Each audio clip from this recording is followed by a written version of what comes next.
জামাতের রাজনীতি মোকাবেলা করা এত সহজ না। জামাতের রাজনীতি মোকাবেলা করতে হইলে অনেক পড়াশোনার দরকার, অনেক গবেষণার দরকার এবং খুবই পরিমিত কথা বলা দরকার।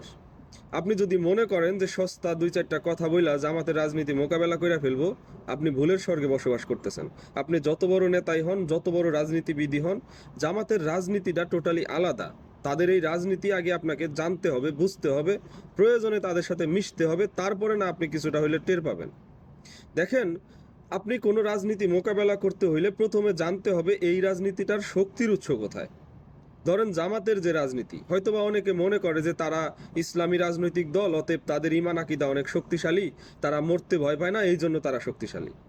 এটা ভুল ধারণা। অনেকে মনে করে যে তাদের অনেক নেতাকর্মী, অনেক সমর্থক, এই কারণে হয়তোবা তারা অনেক শক্তিশালী। এটাও ভুল ধারণা। হয়তোবা অনেকে মনে করে যে তারা অনেক মেধাবী লোকজন, সবাই শিক্ষিত লোকজন, এই কারণে তারা শক্তিশালী। এটাও ভুল ধারণা।